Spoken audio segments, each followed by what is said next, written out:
भगवान बुद्ध अपने शिष्यों के साथ धम्म प्रचार के लिए गांव-गांव, नगर-नगर जाया करते थे।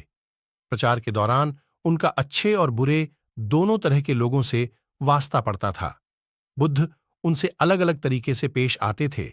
एक बार उन्होंने अच्छे लोगों के लिए आशीर्वाद में उजड़ने और बुरे लोगों के लिए बसने जैसे शब्द कहे।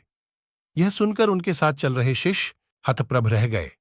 अब ऐसी स्थिति में सवाल तो बनता था, लेकिन पूछे कौन? आगे आगे चल रहे भगवान बुद्ध सब समझ रहे थे, सो उन्होंने ही पहल की, शिष्यों में सवाल करने की हिम्मत पैदा की। फिर खुद उन्हें दुनिया में शांति बनाए रखने के एक नए अध्याय से परिचित कराया। भगवान बुद्ध अपने शिष्यों के साथ धम्म प्रचार के लिए एक गांव पहुंचे।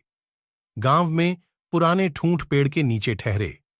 उनके गांव में रुकने की बात जैसे ही लोगों तक पहुंची, वह बुद्ध के स्वागत की तैयारियां करने लगे। किसी ने उन्हें बैठने का आसन दिया, तो किसी ने भोजन पानी की व्यवस्था की। घास फूस का छज्जा बनाकर कुछ लोगों ने वहां छाया और सत्संग के लिए लोगों के बैठने का प्रबंध भी कर दिया। धीरे धीरे लोग वहां आते और बुद्ध को प्रणाम करके एक ओर बैठ जाते। सत्संग के दौरान लोगों ने बुद्ध से ऐसे तमाम उपाय जानने की कोशिश की जिससे वे राज्य और लोगों की उन्नति में अपना योगदान दे सकें। लोगों ने पारिवारिक जिम्मेदारियों को निभाने के साथ साथ मोक्ष की प्राप्ति के उपाय भी पूछे। जीवन में मध्यम मार्ग अपनाने की सलाह देते हुए बुद्ध ने उन्हें शांति और उन्नति का मार्ग बताया।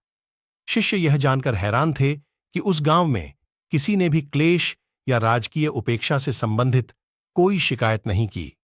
उस गांव में कुछ माह पहले ही सूखा पड़ा था। अगले दिन सुबह बुद्ध अपने शिष्यों के साथ वहां से जाने के लिए तैयार हुए तो गांव के लोगों ने उन्हें आदर सहित विदा किया। जाते वक्त भगवान बुद्ध ने उनके लिए आशीर्वाद में कहा, यह गांव उजड़ जाए। यह सुनकर शिष्य अचरज से एक दूसरे का मुंह देखने लगे, लेकिन किसी से कुछ कहा नहीं। वे चुपचाप बुद्ध के पीछे चल दिए। लोग एक दूसरे के खून के प्यासे उस गांव से चलने के बाद वह जंगल, खेत और बागीचों से होकर एक हरे भरे गांव में पहुंचे।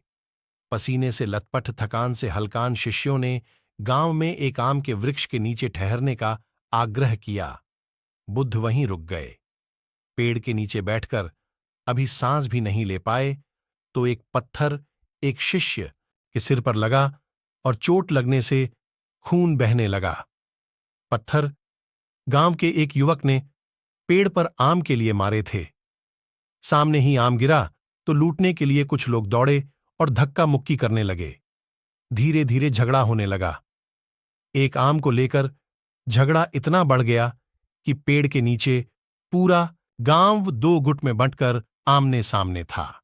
जिसको जो मिला लाठी, तलवार, कटार लेकर एक दूसरे को मारने दौड़े।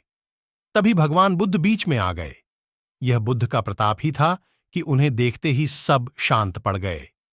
बुद्ध ने सभी को बैठने के लिए कहा। घटना को भुलाने की सलाह शिष्य बुद्ध के पीछे चुपचाप चल रहे थे। शिष्यों के देर तक चुप रहने की वजह भगवान बुद्ध जानते थे, फिर भी वे उनके मुंह से सुनना चाहते थे। सो पहल करते हुए उन्होंने पूछा, क्या बात है, इतने चुप क्यों? एक शिष्य ने कहा, भगवन, कुछ नहीं, साथी को चोट लगी है तो। बुद्ध ने कहा, ऐसा तो पहले भी हो चुका है। धम्म प्रचार में यह सब सहना पड़ता है। वैसे भी भिक्षु इतना कमजोर नहीं होता। दूसरे शिष्य ने कहा, भगवन, एक शंका है, किंतु आपकी बातों पर शंका? बुद्ध ने कहा, किसी की भी बातों पर आंख मूंद कर विश्वास नहीं करना चाहिए। शंका हो तो बातचीत से उसका निराकरण होना चाहिए, नहीं तो अंधविश्वास और गलतफहमी पैदा होती है। धम्म तो ऐसा करने को नहीं कहता।